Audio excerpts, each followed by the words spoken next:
Welcome back to the sweatshop. In today's video, we're going to be working on this 2014 Chevrolet Trax. What we're doing in today's video is we are going to be replacing the left side outer tie rod on this vehicle. This is definitely not a hard job. It's definitely not a job that you can't do on your own to save yourself some money, and something I would definitely recommend being done at a independent shop or by your own two hands, because if you take it to the dealership, well, you might get scammed. Why do I say that? Well, I'm not going to say that all GM dealers are complete crap, but unfortunately, most of the dealerships in the Greater Toronto area suck. I've had to deal with my local dealership, which I'm up here in Vaughan, and let me tell you, Roy Foss is the local dealership, and they have been, over the years, just complete crap. They have messed up on a number of things, and this is yet another one. This particular customer has gone there, and the tie rod is actually quite bad, and they wanted to do a tie rod for a ridiculous amount of money, and then also wanted her to do an alignment. I don't know what the exact details of the conversation is, but I can imagine that they weren't very clear with her, because I've experienced the same issue myself with various other cars. I've had their parts department drop the ball. So yeah, if you are going to go to the dealership, just be very clear and make sure you understand what you're getting yourself into before you get stuff done. Make sure they are clear, make sure they are not giving you a cock and bull story. But yeah, be very wary of the GM dealerships, especially if they don't have a good track record like my particular dealership. And it's not just them. I've had many of them. I don't know what it is about GM dealers. They suck for various reasons. Their parts departments often get stuff wrong. Like I say, I'm not trying to badmouth all of them. I haven't dealt with all of them, of course, but I would just caution you as a customer, make sure you are extra diligent with the folks at whatever dealership you go to if they are a GM store, because there's not much recourse. I've had the pleasure of dealing with GM Canada, and they're pretty useless as well. It's really unfortunate. Nonetheless, from a product standpoint, if you bought one of these things, well, good luck. This thing here has the 1.4 liter turbo. The only reason I'm talking about this is because not only is the car not great in terms of reliability, they had all kinds of issues with these engines leaking oil, and they're actually kind of expensive for certain things to be replaced and fixed. And it's not fair to the customers. I find it really slimy on the dealership part as well as the manufacturer to continue to shovel this stuff out to the public as though it's just, you know what, screw them. It's their problem after they purchase it sort of attitude. And I really don't like it. Just be careful out there. Don't buy one of these things, especially if the price looks too good to be true, because you're going to inherit a bucket load of problems most times. And yeah, it's just the way it is with quite a few manufacturers out there. That being said, if you are going to do this job, make sure you get yourself a decent part. We have a CTR joint, which is made in Korea and seems to be fairly decent. They actually have a longer warranty than the other joints that I was offered, so that's why we're going with them. Nonetheless, if you are in the Vaughan area, well, give me a ring. If you're in the Toronto or Vaughan area, we can definitely help you out. I would definitely recommend not going to Roy Foss, because man, what a craptacular dealership that was. To be specific, it's the one at the 400 area, not the Thornhill one, although it is the same owner, so I imagine they probably run that dealership like crap too. Nonetheless, before we get started with today's video, do me a big favor, hit that subscribe button as well as the notification bell so you never miss one of my new videos. Now, you might be wondering how it is we check one of these things to find out whether it is bad. How I usually do it is simply grab the wheel on either side and just shake it back and forth. Now, we have two joints that are bad on this, so if you think that it is one or the other, the only way to isolate and see is to physically look at it by putting the car up some more and crawling around underneath the car if you're doing this in the driveway. And if you are, employ the use of jack stands. If you are not, what you can do is simply reach behind like so, and as you jiggle it back and forth, you can physically put your finger between the joint and the boot, or basically on the boot between the joint and the spindle, and as you shake, you'll feel that looseness. I'll show you what that looks like from the other side. This, of course, is our wonderful tie rod. I should not be able to make those types of noises, nor should I have this type of movement.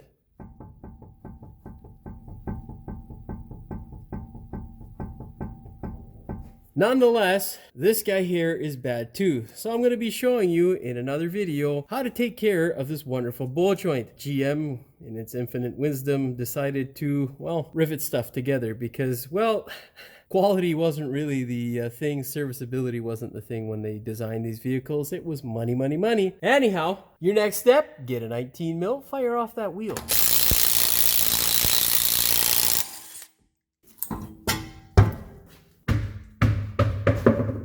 Okay, so we are looking at our inner tie rod, our jam nut, and then our outer tie rod. What you want to do in order to get this alignment as close as possible before you take it to an alignment shop is mark it. Okay, if it would mark, please. There we go. Not the best of marks on my part, but you can obviously see where it is marked. Now what you want to do is, well, let that guy dry a bit. If your winch is gonna get in the way, let it dry, or get yourself a what looks to be a 21 mil, and I have a 22. So let's go get the right wrench. All right, let's try that over again. Yeah, 21 mil. Well, try your best not to hit the camera like I did if you are recording. Looks like we should be good to go. So yeah, once you get that guy cranked off, now what you want to do is get a 19 mil, I think. Well, you know what? Let's confirm that. 18. With your jam nut cracked loose, you can now go ahead to the other side of the tie rod. On this side, you're going to need a 18 mil. Get yourself a wonderful gun.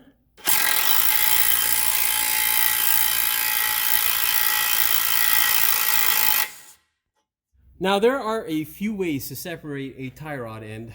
You can do the most pleasurable thing, take a big hammer and smash the ever-living shit out of this section here, right here, and she'll drop out. My neck it's gonna make me cry soon, I can feel it. So, if you don't have this, hammer is the way. Just don't smash anything else and wear safety glasses. If you don't have one of these, I suggest getting one. They do make your life considerably easier, and with my neck pain, we're going to be using this guy here. It is a joint separator, or specifically called a tie rod end separator. This guy is wonderful. Let's give that guy a little bit of juice.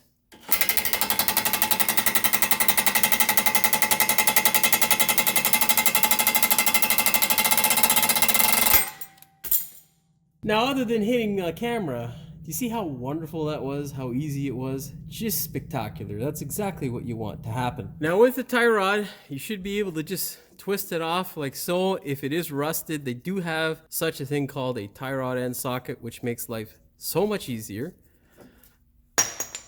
There we go.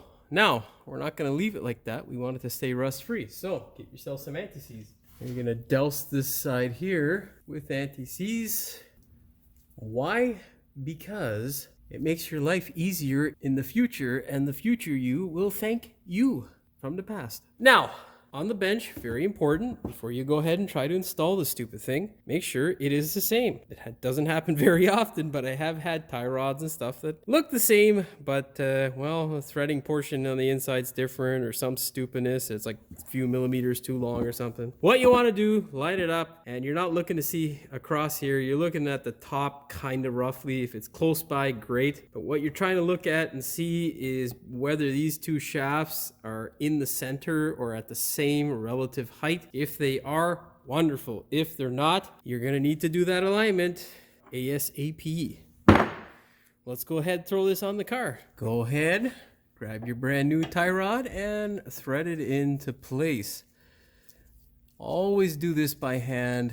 Some people are crazy. They like doing stuff with power tools, and I'm not opposed to it all the time. However, well, not always the best thing, guy. As you can see here, our joint is facing down, so we're about half a turn off. So to compensate for that, we're literally just gonna twist it like so, because I'm not gonna risk being off with the jam nut.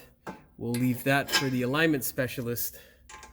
And thread your bolt in by hand. Now, there are a couple things that you need to know.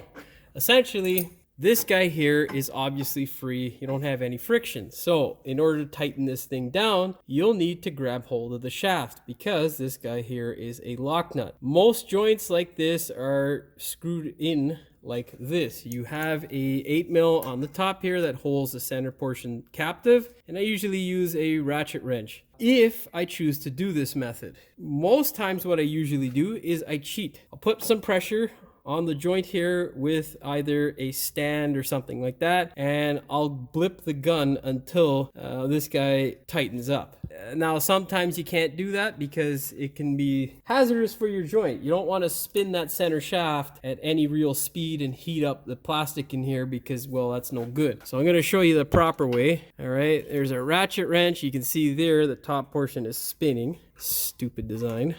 What we're gonna do now is I'm gonna find a place to lock our 8mm in place there. Oh, is it too small? Of course it is. Of course. Why would it be too big? Let's see if we flip it the other way because we're at a bit of an angle. No, of course not. Anyhow, hold your 8mm. I can't see on this side. Let's see if we can get it in there. Nope, of course not. That was wishful thinking, Jimmy. Anyhow, thread her up by hand. Kind of an awkward position, but this is how you do it. It's not the end of the world, not the hardest thing.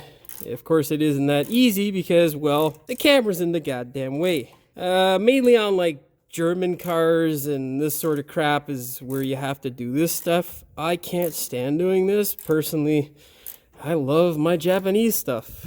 It's great.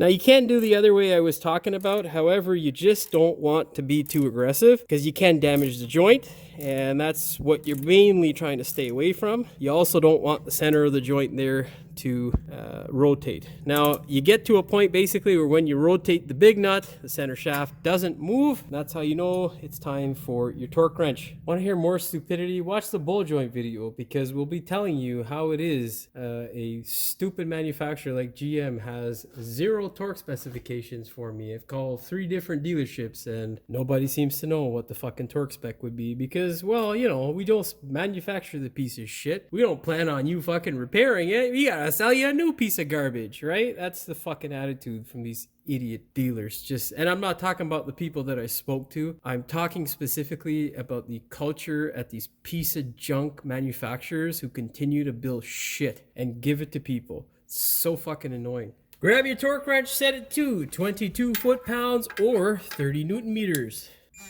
Now your next step, because, you know, GM can't come up with numbers to torque because I guess they don't understand that anymore, is you're going to take a bar or a wrench or ratchet, whatever. You're going to twist this nut between 120 degrees to 135. Do not exceed 135. If you're wondering why, well, don't ask me. Those idiots at GM are the one who came up with this stupid crap.